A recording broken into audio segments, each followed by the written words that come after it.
हम परहेज में, भूले नहीं पाई हम परहेज में, उठाता वे दर्द हो करेज में, दिल है बारू दर्द ही जमे, उठाता वे दर्द हो करेज में,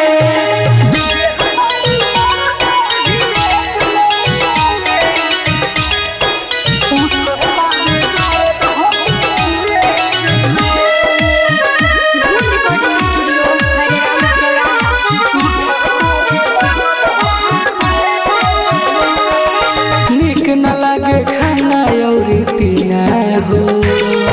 मुश्किल भइल बतहरा बिना जीना हो,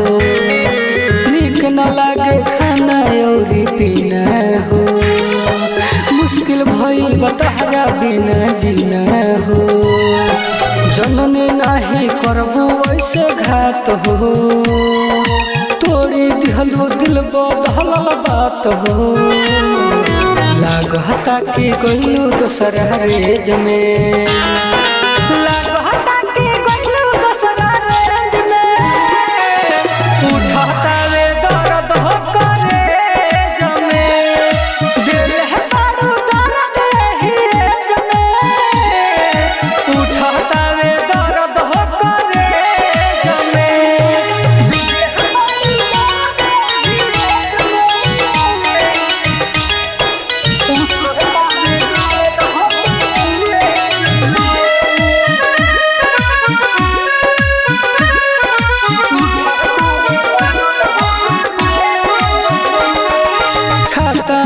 तनो हम दवैया रे,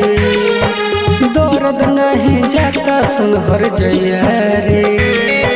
खाता निक तनो हम दवैया रे, दर्द नहीं जाता सुनहर जया रे, तुम तो नया दो तोरा बिना मर जाए, लागता अजित प्रेमी पगला जाए, तो खुश भाड़ू दोसरा से जमे।